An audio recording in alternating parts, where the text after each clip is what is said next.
Bom, no seminário de hoje vamos trabalhar um tema retirado do livro A Origem da Psicanálise. A temática que eu gostaria de tratar hoje é o tema os primórdios, né? Como se trata da origem da ciência mitológica e primitiva. E isso nos retrata, né, a filosofia grega, e realçando aqui os filósofos Sócrates, Platão, Aristóteles, que também naquela época se debruçaram sobre esta subjetividade humana. Ou seja, eles também estavam interessados em descrever e entender esses processos consciente e inconsciente da relação do homem consigo mesmo e com a sua natureza. Esse tema de pesquisa não é nenhuma novidade e nem foi para Freud, porque desde os tempos mais antigos, mais arcaico e primitivo, né, toda essa temática subjetiva do mundo das emoções e das pulsões sempre estiveram presentes, não é? Nas culturas, nas sociedades tribais e primitivas, né? E lá a gente poderia entender a presença do mago, do feiticeiro, do xamã, né?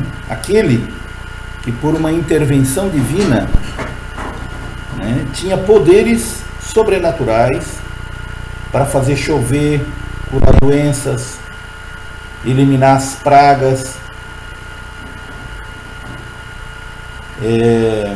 da plantação, curar doenças, e este ritual místico mostrava que a sobrevivência daquela tribo dependia dessas forças sobrenaturais, com uma intervenção sobre a natureza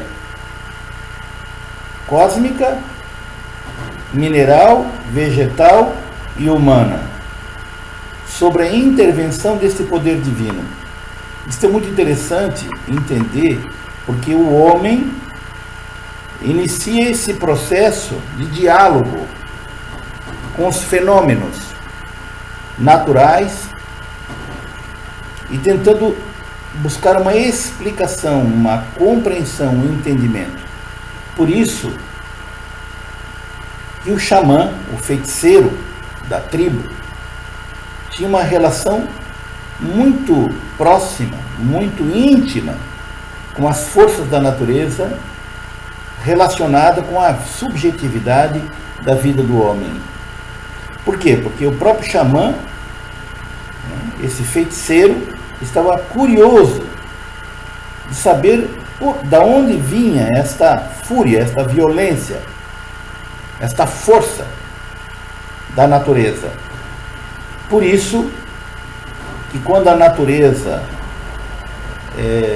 se rebelava, eclodindo um vulcão, um maremoto, um terremoto, uma peste, eles entendiam que era necessário oferecer sacrifícios de animais, e muitas tribos ofereciam sacrifícios humanos. E isso se pode ver na história, por exemplo, dos Incas e dos Maias, aqui na América Latina. Então, era uma forma que o xamã, o feiticeiro, que ele fazia esta relação entre a vida do homem e as forças sobrenaturais. E a intenção dele era fazer esse ritual de oferenda para diminuir este sacrifício, para diminuir esta fúria, esta violência deste Deus que agora estava destruindo com essas forças destrutivas. E nesse ritual do sacrifício, como oferenda para para diminuir, para agradar, para fazer as pazes com este Deus, com este poder divino, era realizado com a ajuda de cantos, as batidas do tambor, a música, né? E tudo isto tinha como uma finalidade dialogar, fazer as pazes e, de certa forma, conviver em harmonia, em paz com esta natureza. E este fenômeno ainda existe e persiste nas tribos indígenas e das tribos mais primitivas, na África, por exemplo, na Nova Guiné, né, onde esta prática de rituais que ainda permanece vigente e atuante neste tipo de cultura. Né? Então existe esse interesse de descobrir, né, através do ritual, das danças, das oferendas, né, que era uma maneira de pedir ajuda a este Deus, a este poder sobrenatural, para que diminuísse a dor, o sofrimento, né, as pragas, né, o aspecto destrutivo das forças da natureza. Então, esta visão anímica da natureza tinha a compreensão de que tudo era controlado pelas forças espirituais que viviam nos animais, nas árvores, no fogo, na terra e no vento.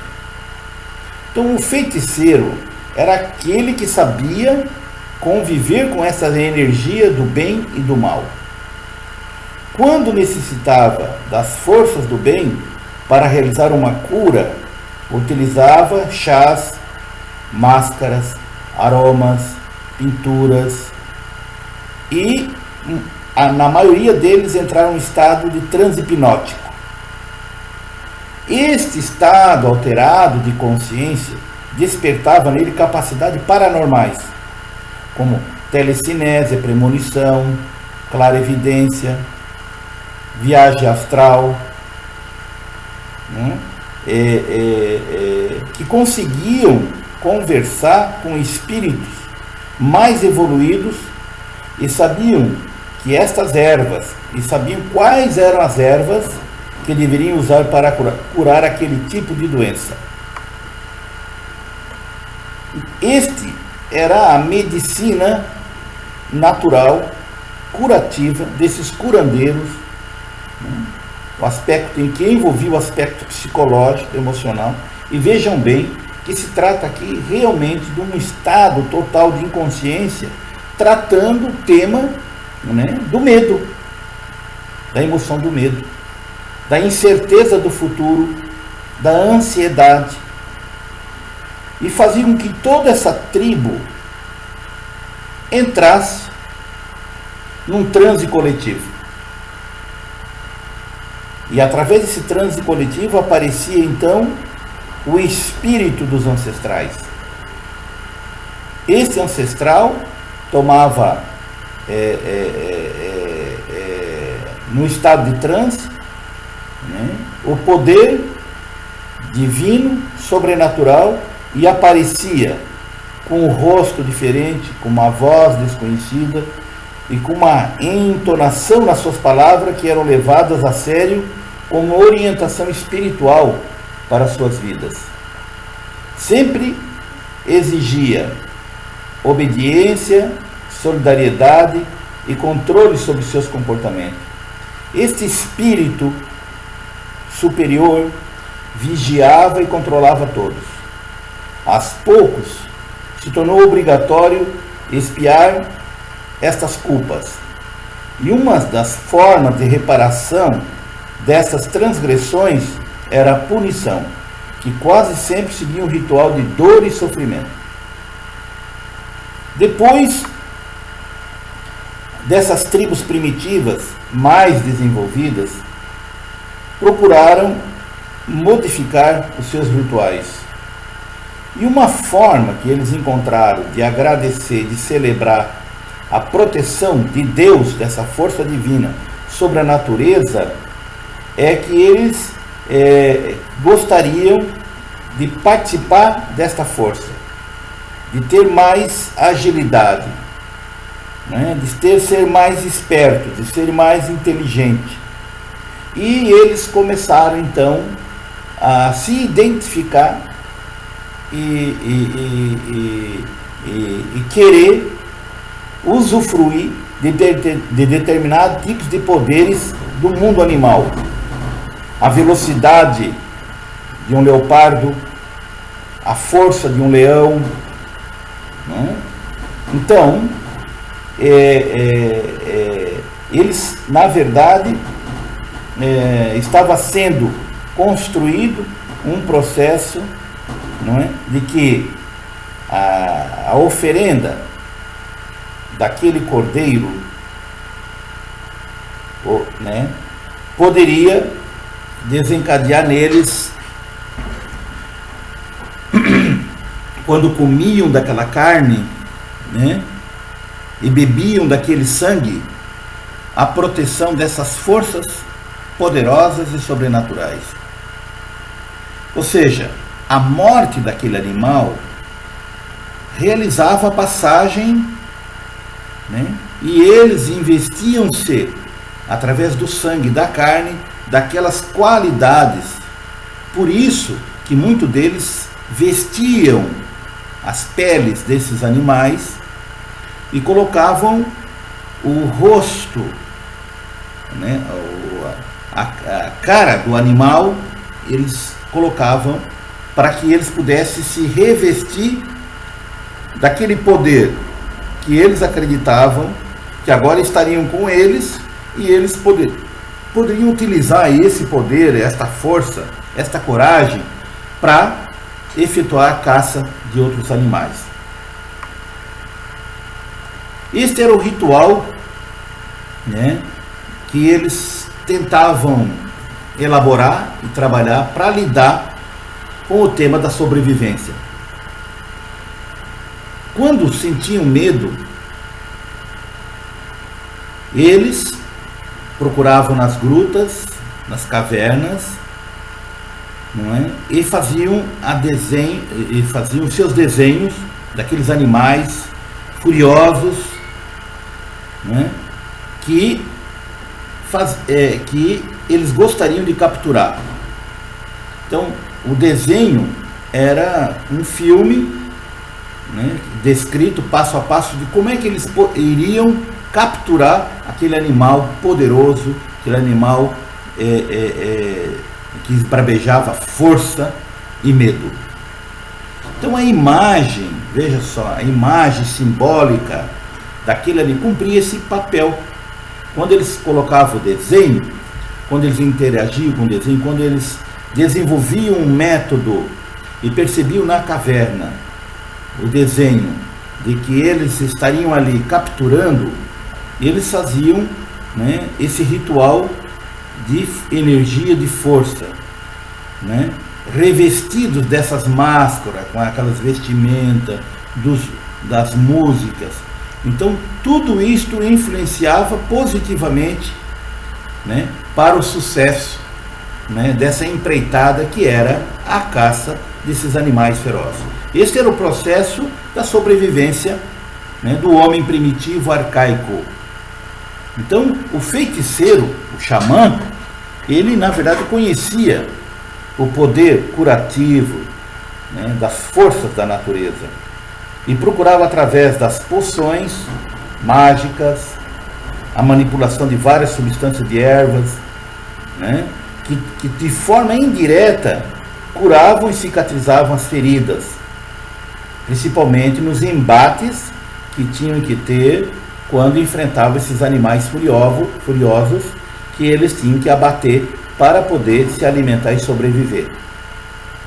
De certa forma, né, as suas descobertas os métodos que eles iam desenvolvendo estavam relacionados explicitamente em relação à sobrevivência física, orgânica e psicológica e de inteligência, né, de poder, né? E vejam bem que isto tudo estava muito relacionado ao tema central da sugestão, né?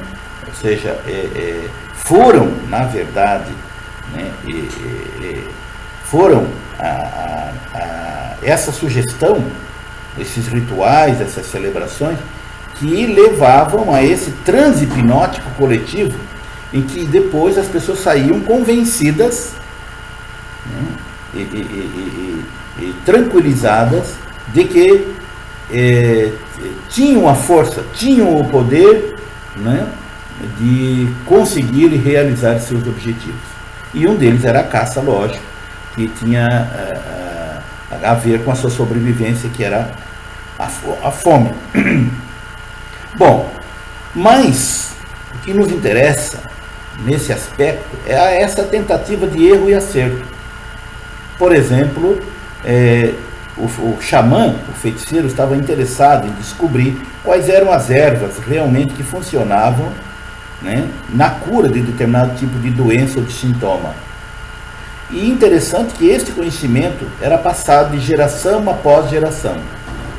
Ou seja, o feiticeiro aprendia a manipular essa farmacologia, essas substâncias, né, de drogas, através das ervas, né, muito através de suas experiências e de seus métodos de depuração, né, de controle e de apuração, né, daquele tipo de substância que era utilizado na cura de determinado tipo de doença.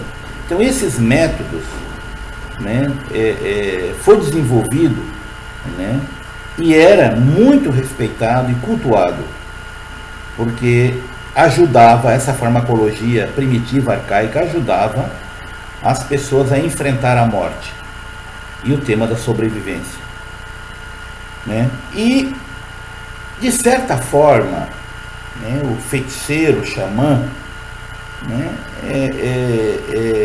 eles tinham uma atitude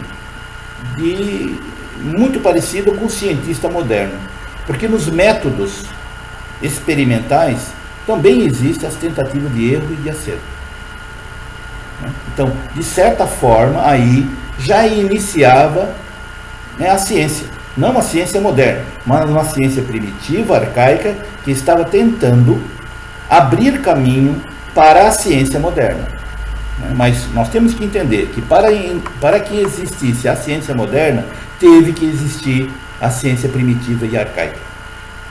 Então, como sempre existiu no homem esse desejo de superação, de viver com prazer e fugir da dor, muitos conseguiram utilizar o seu raciocínio e desenvolver técnicas de plantio, de irrigação, né? Conheciam as fases da lua para plantar, desenvolveram novas ferramentas como o arado, utilizavam animais para fazer a limpeza das terras, plantar milho, arroz e outras culturas, e de certa forma garantiu a sobrevivência daquela população ou daquela civilização.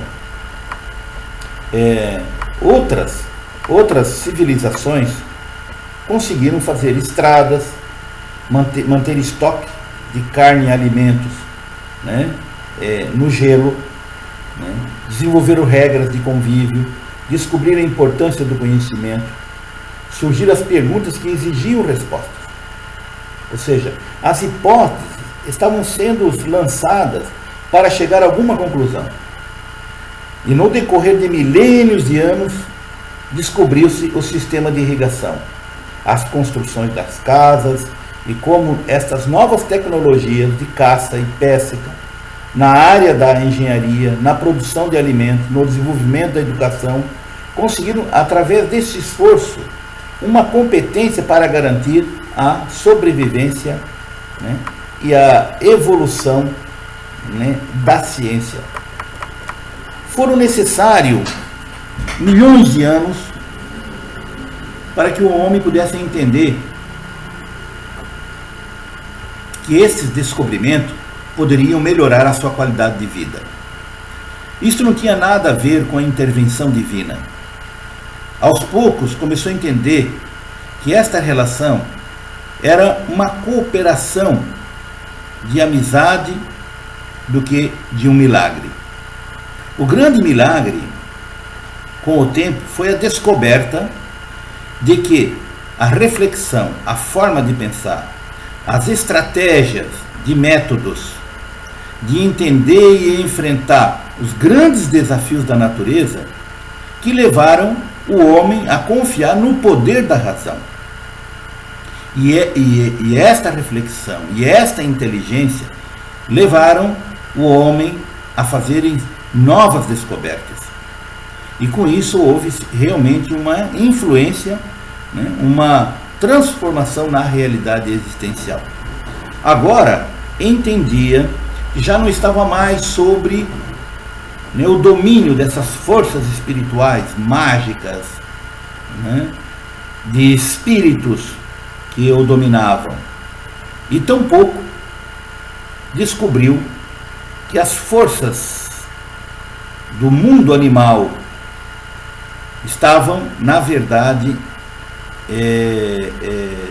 desenvolvidas dentro do seu habitat orgânico e psicogenético.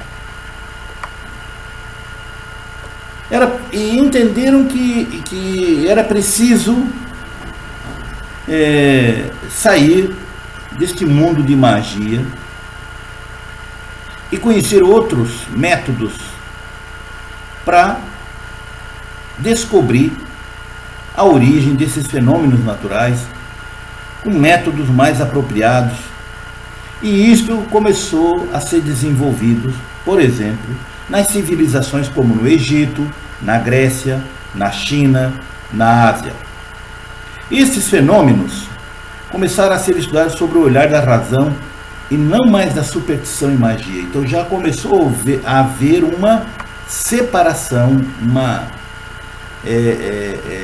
libertação, né, do aspecto mágico, do aspecto divino. E aos poucos a classe sacerdotal,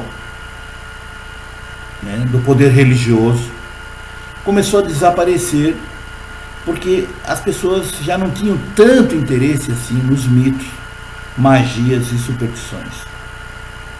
Somente aquelas pessoas desprovidas de uma inteligência e que não tinham uma capacidade de reflexão, de pensar, não tinham leitura e conhecimento, permaneciam presos a essas crenças mágicas e cheias de superstições. Mas aquela classe de pessoas eruditas que começaram a utilizar a leitura, o conhecimento, e isso se deu muito em torno dos filósofos, porque foram os primeiros, né, a questionar o tema da sugestão mágica, né, e começaram a desconfiar e a questionar, né, sobre realmente a validade e o poder objetivo desta certeza na vida do ser humano.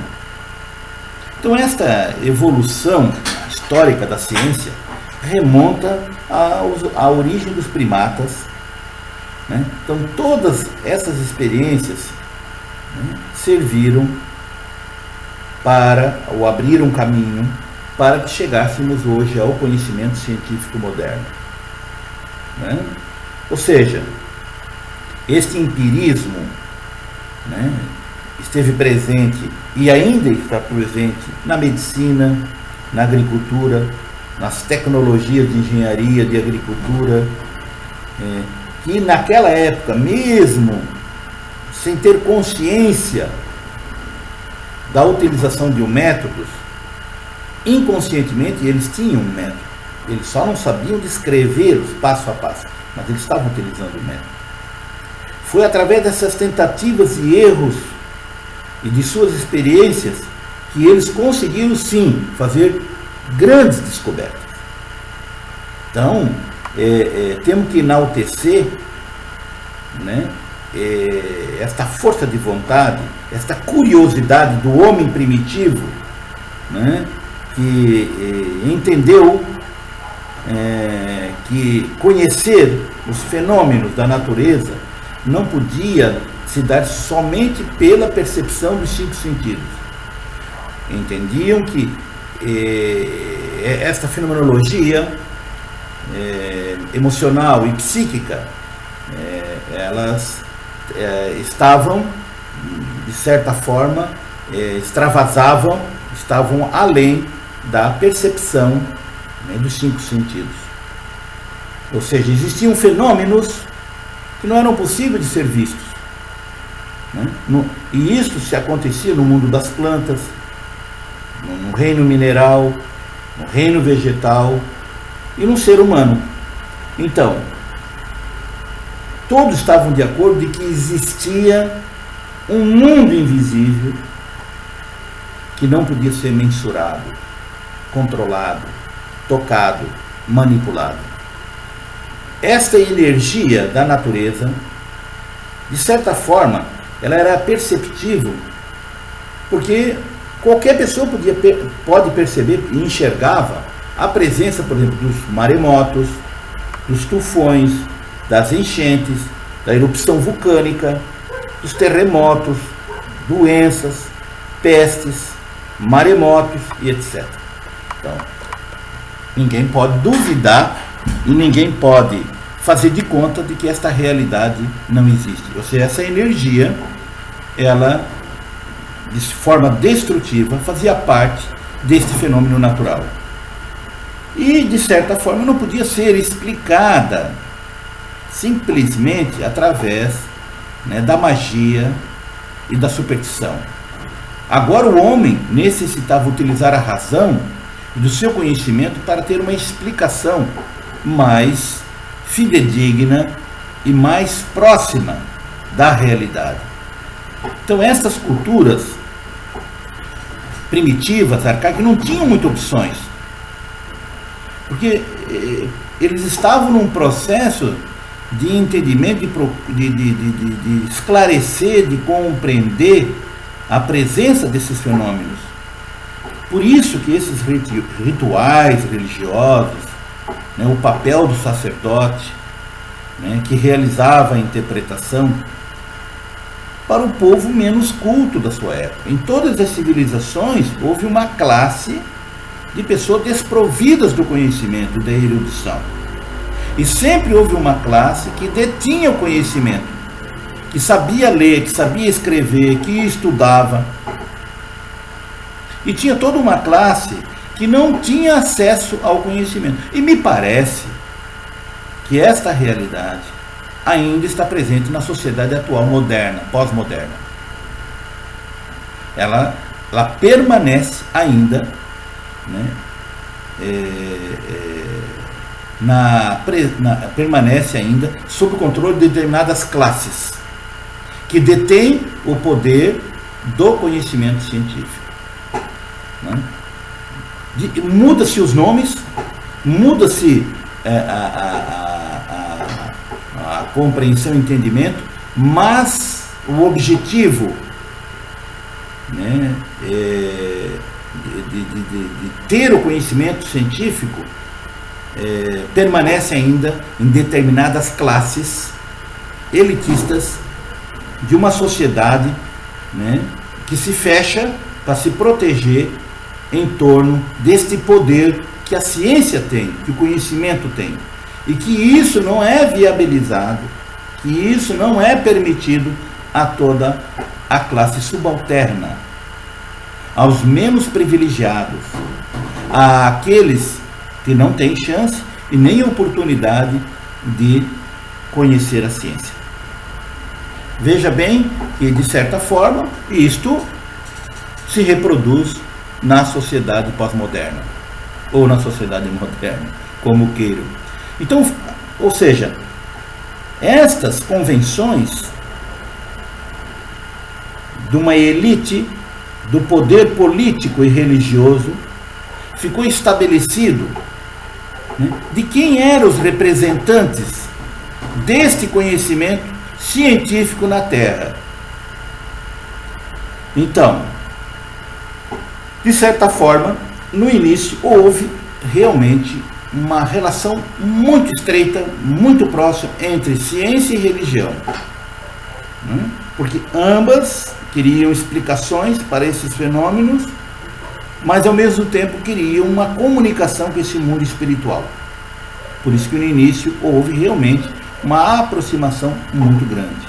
Mas esta aproximação da ciência e religião estava atrelada ao poder político. E o poder político, junto com a classe sacerdotal religiosa, não é, tinha, né, seus interesses econômicos e de dominação política. Né? Por isso que nem sempre a ciência esteve desprovida, né, ou esteve de interesses particulares. Ao contrário, a ciência sempre esteve nas mãos desse poder constituído, que de certa forma, não é, se aliava com a religião para estabelecer esse poder, para controlar a sociedade, né, o pensamento, a forma de viver e de ser. Então, este processo da ciência arcaica e mitológica começou a evoluir para uma ciência científica. Isso que é interessante, né? Por quê? Porque na ciência moderna começaram a existir métodos precisos e exatos, né, sem a necessidade de qualquer tipo de intervenção divina, sem qualquer tipo de ritual místico ou religioso.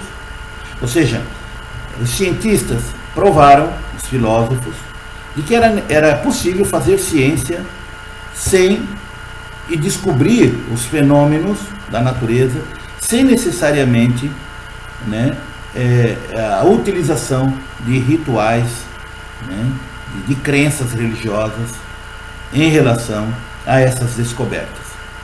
Então, a observação desses fenômenos não continha toda a verdade, apresentava facetas desta verdade, mas essas pequenas descobertas ajudaram para reunir um grande número de descobertas para fazer uma reflexão em torno, não é, de uma teoria que pudesse explicar aquele fenômeno. Por isso, iniciou-se o processo de formar conceitos. E através do conceito, uma teoria. Aí a epistemologia, a teoria do conhecimento. Para formular, dentro da ciência, uma explicação racional sobre este fenômeno que está sendo pesquisado. O que se percebeu é que mesmo nas civilizações antigas, como na Grécia, no Egito, o conhecimento sempre foi protegido e certos segredos não poderiam ser revelados. O conhecimento tornou-se fonte de poder em relação à dominação das mentes humanas. Porque o conhecimento científico detinha um método que poderia levar a aumentar a produção agrícola, a desenvolver tecnologias para construir estradas, fortificações, duques, irrigação de água. Então essa tecnologia, né, oferecia condições para que os detentores, aqueles que estavam no poder político, pudessem, a seu bel prazer, controlar e explorar a ingenuidade e a boa vontade do povo, daquelas pessoas que eles governavam. Algumas religiões utilizavam, né, as religiões faziam e se utilizavam de regras, de normas, de regulamentos, de dogmas, de verdades reveladas pelo poder divino, como se fosse um segredo de Estado, que somente alguns das classes sociais mais destacadas, das elites pensantes, que possuíam algum tipo de poder, tinham acesso a este conhecimento. Na Grécia Antiga, quem tinha este conhecimento eram os filósofos, porque eles pertenciam a uma classe de intelectuais. E foi lá, na Grécia, onde existiu a primeira academia de estudos teóricos e de formulação de teorias, que foi criada por Platão há 400 anos antes de Cristo. Né? Na civilização da Babilônia, se difundiu muito o conhecimento esotérico, místico, né? Que manipulavam e exploravam a ingenuidade dessas pessoas. Na Grécia, essas explicações místicas, esotéricas, holísticas, foram um pouco sendo abandonadas. Em seu lugar, surgiu uma lógica, a razão, a reflexão, para explicar determinadas experiências naturais. Aos poucos, os filósofos abandonaram por completo todas as explicações ocultas, mágicas, míticas, místicas e sobrenaturais. Ao deixar de lado a intervenção divina, centraram a reflexão racional sobre os fenômenos naturais, porque eles sabiam que essas energias atuavam silenciosamente naquelas forças cegas. Os gregos começaram a dar nome a um deus e relacioná-lo como um fenômeno natural. Procuravam, com a sua diplomacia, um lugar para o divino e outro para o profano. Este sempre foi o esforço incomum dos grandes homens, filósofos, cientistas, que mudaram o rumo da história. Todos estavam investidos desse interesse, desse desejo de desenvolver um método científico para compreender esta realidade abrangente e complexa do ser humano. E todas essas descobertas científicas são enormes e infinitas. E diríamos que ninguém pode se traumatizar ou se revoltar porque uma teoria foi substituída por outra mais eficiente. Essa é a função da pesquisa, essa é a função da ciência. As novas descobertas têm o interesse de substituir antigos paradigmas por novos paradigmas. Isto é o lado interessante que desconstrói estas crenças, esses dogmas, essas verdades absolutas que estão em voga. Então a ciência cumpre esse papel de revolução na mente do homem. Porque muitas crenças e opiniões acabam sendo substituídas. E este é o objetivo da ciência, que através de novos métodos consiga avançar numa compreensão em várias áreas, né, das ciências exatas, naturais ou humanas. De certa forma, todos nós concordamos que uma teoria deveria, com o devido tempo, ser substituída por outra que explique, comprove, através de um novo paradigma, aquele fenômeno da realidade. Isto significa que o homem que deveria estar preparado e se tornar flexível para absorver essas mudanças. A sua única certeza deveria ser que o futuro lhe reserva são transformações e mudanças, e não certezas absolutas, dogmas, verdades, mas questionamentos e dúvidas. E assim este é o papel da ciência. Ou seja, a ciência não pode, ela pode aceitar a existência da magia, mas ela não pode absorver e se envolver no âmbito da magia, se tornar supersticiosa, viver de crendice. Ciência não pode conviver com aspecto esotérico e místico. Ou seja, a ciência pode sim utilizar-se ou tentar entender esse fenômeno esotéricos, místicos, religiosos, crenças supersticiosas através da pesquisa científica. Como falou muito bem Edmundo Husserl, no seu método fenomenológico, colocar entre parênteses, fazer uma epoclê, realizar uma redução e descrever e conhecer este fenômeno. Isto sim, poderíamos dizer que estaríamos fazendo ciência, porque queríamos conhecer as leis que regem este fenômeno específico. Temos que entender, temos que compreender que a ciência não é uma atitude de fé, mas uma atitude que tem uma lógica, que tem um método que leva a uma descoberta. Infelizmente, os métodos e as convenções de pesquisas são rigorosos, principalmente nas ciências exatas, e não conseguem aceitar ou conviver, e de certa forma lá tem suas razões, com esse fenômeno esotérico, místico, e religioso. Agora, o que nós temos que fazer uma reflexão agora nesse momento é em relação ao papel, ao lugar na ciência,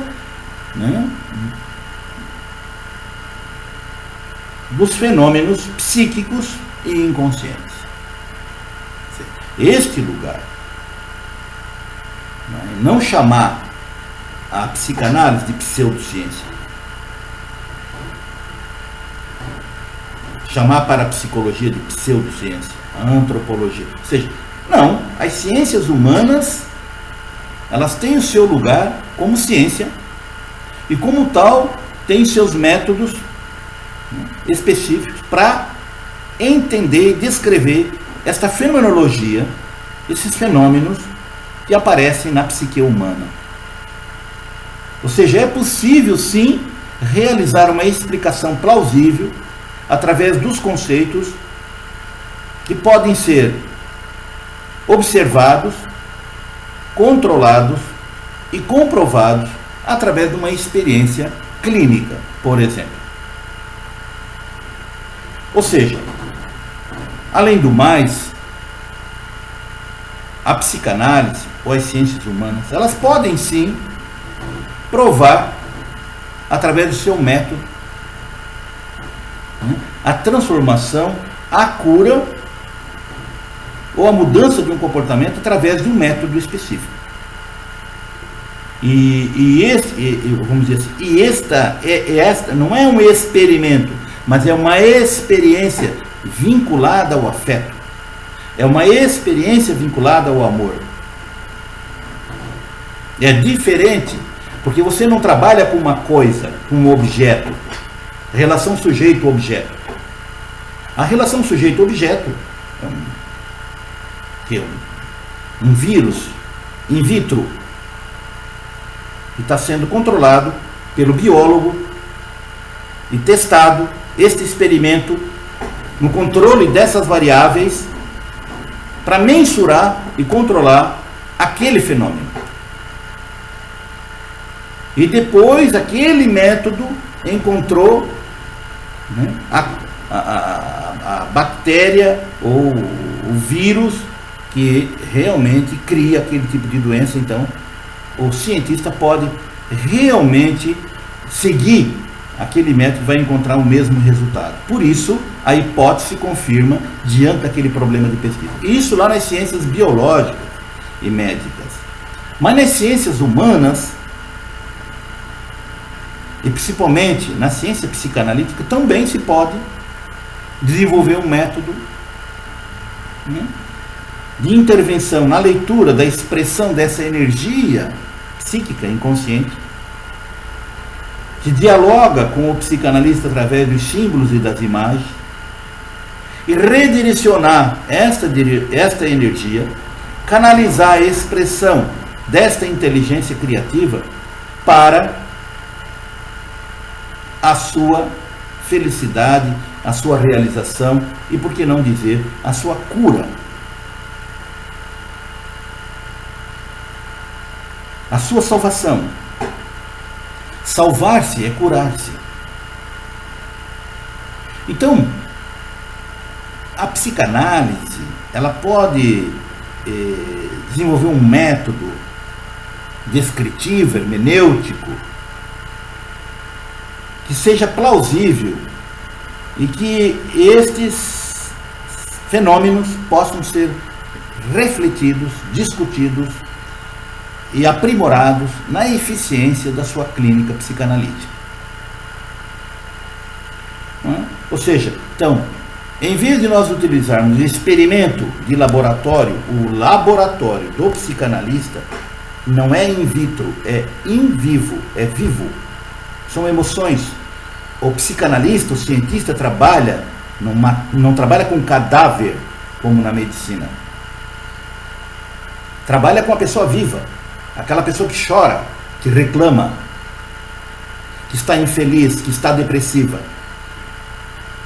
E este é o experimento em vivo.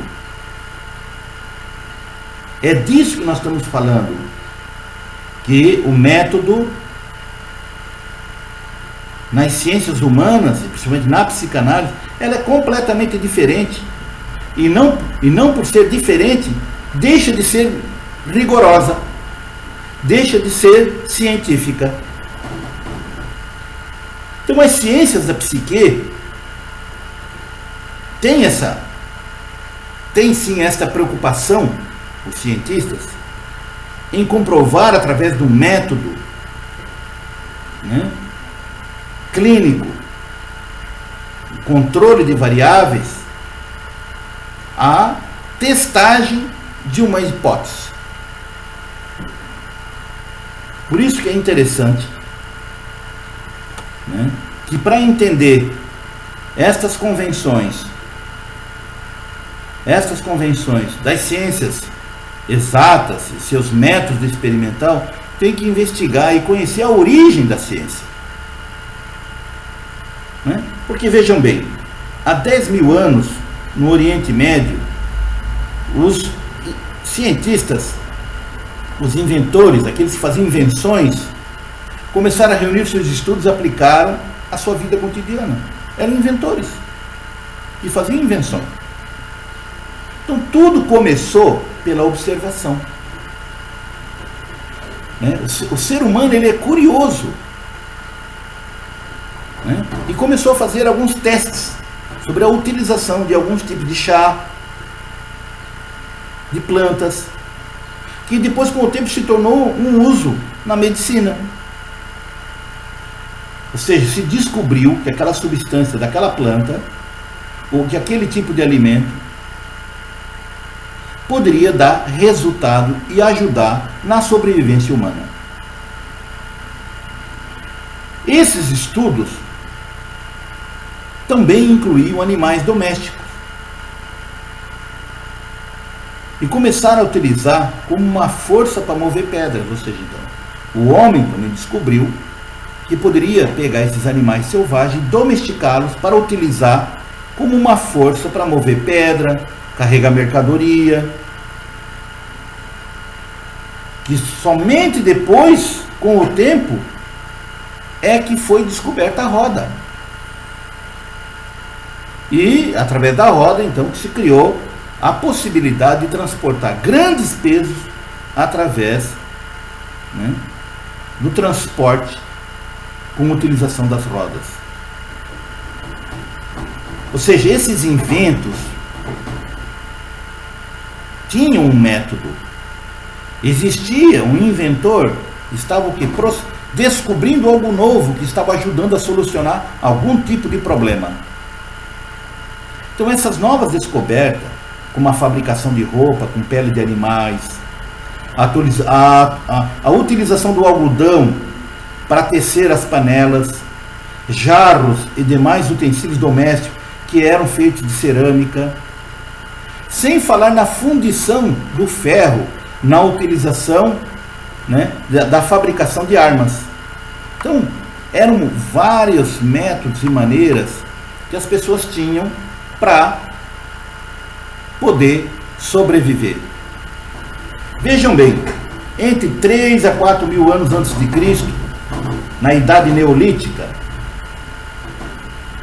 que fica a sudoeste do Iraque, foi lá que se deu origem às primeiras cidades devidamente organizadas, que poderíamos chamá-las de civilização. Porque o Egito dependia quase exclusivamente do rio Nilo. Os egípcios estavam interessados em fazer descobertas.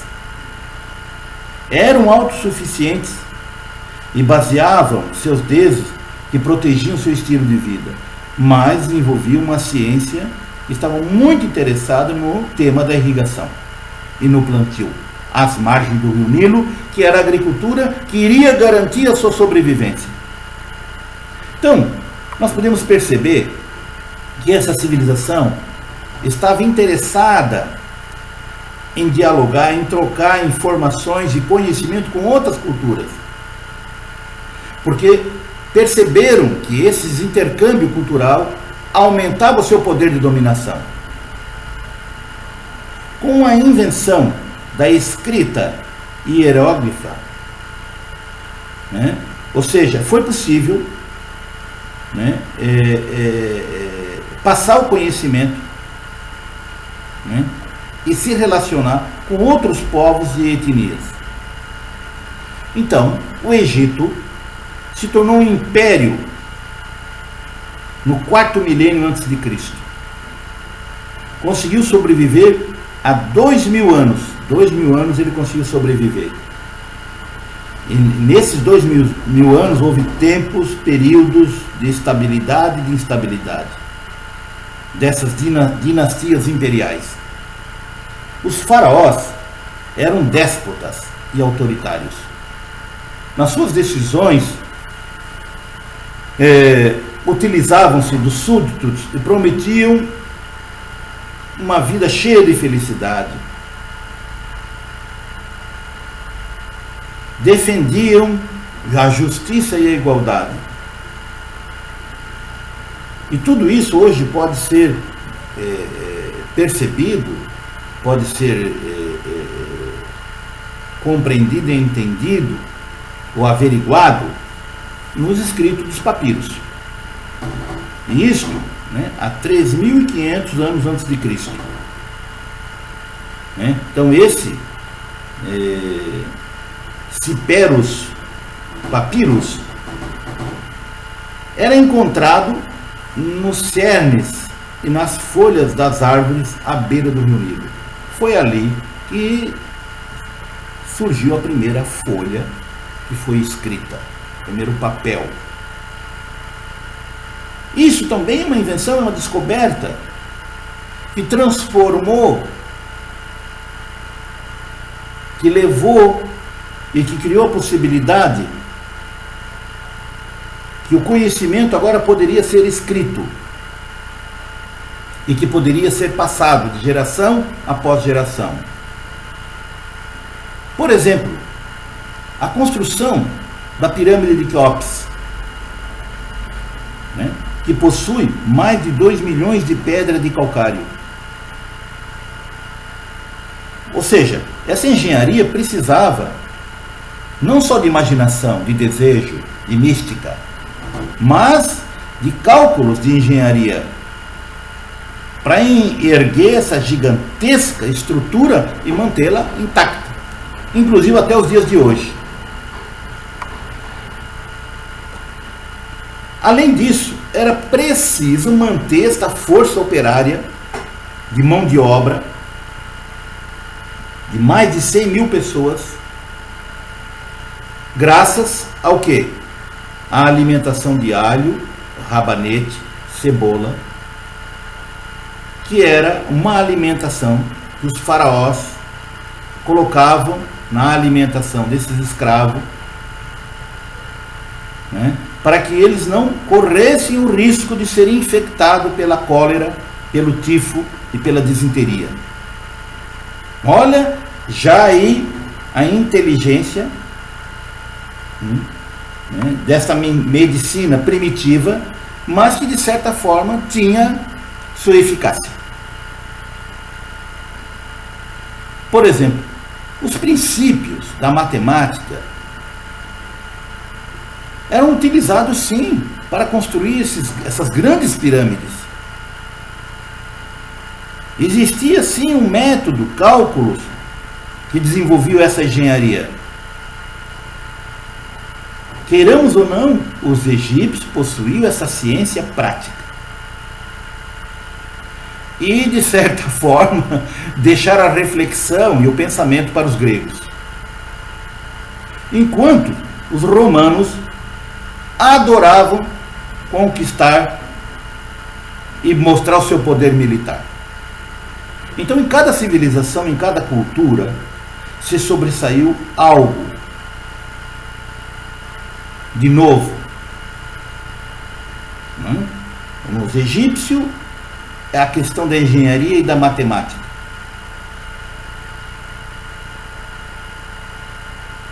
Na Grécia Antiga, a reflexão, a compreensão da natureza através da filosofia, o pensamento, a reflexão. E os romanos com o poderio militar, a invasão e de levar a civilização romana a todos aqueles povos que eles diziam que viviam na barbárie.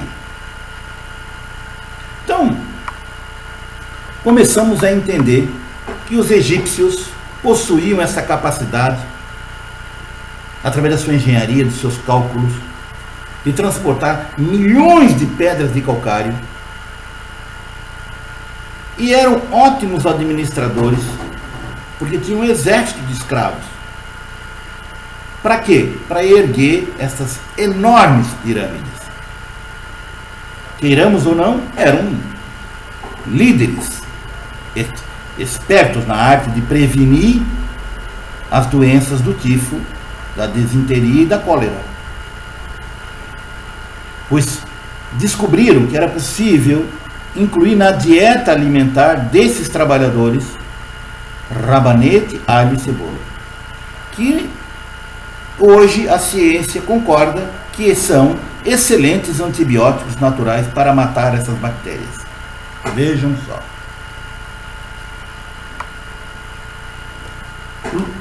Lógico que eles não sabiam ou não conheciam este nome bactéria, vírus.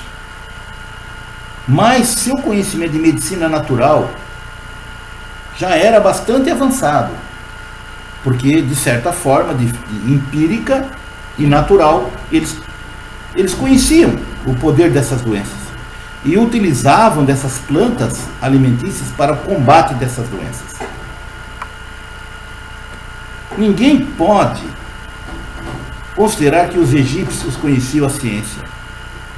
Podem, porém, conseguiam erguer edifícios, estátuas, conheciam os princípios da mecânica.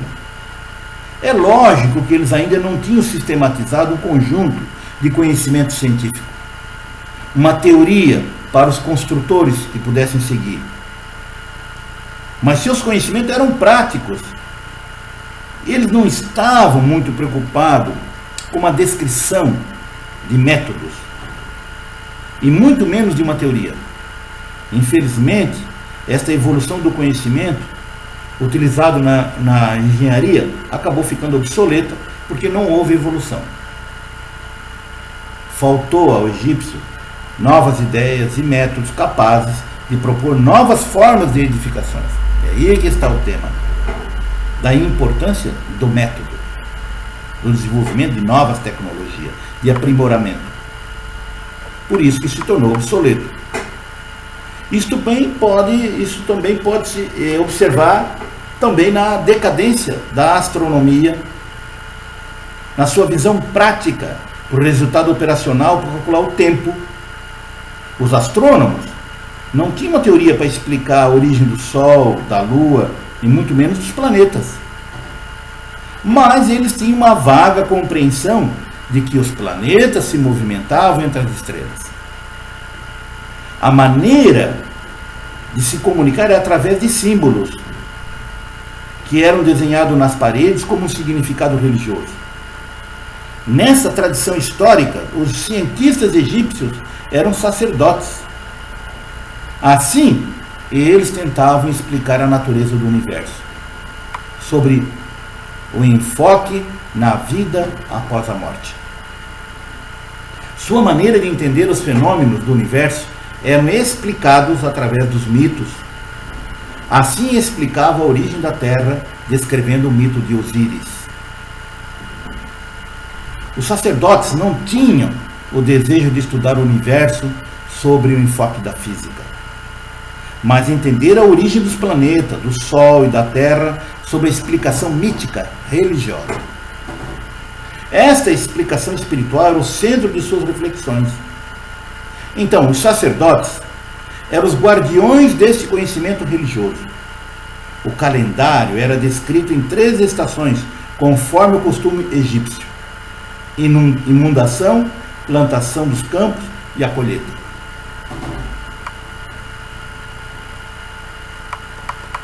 E assim, terminamos aqui este seminário de hoje. E vocês podem perceber que adentramos um pouco para refletir um conhecimento da maneira de viver, de pensar e de inventar ou de fazer ciência de forma primitiva na civilização egípcia. E vamos adentrar nos outros seminários sobre outras civilizações. Agradeço a todos que me acompanharam nesse raciocínio e até o próximo seminário. Obrigado.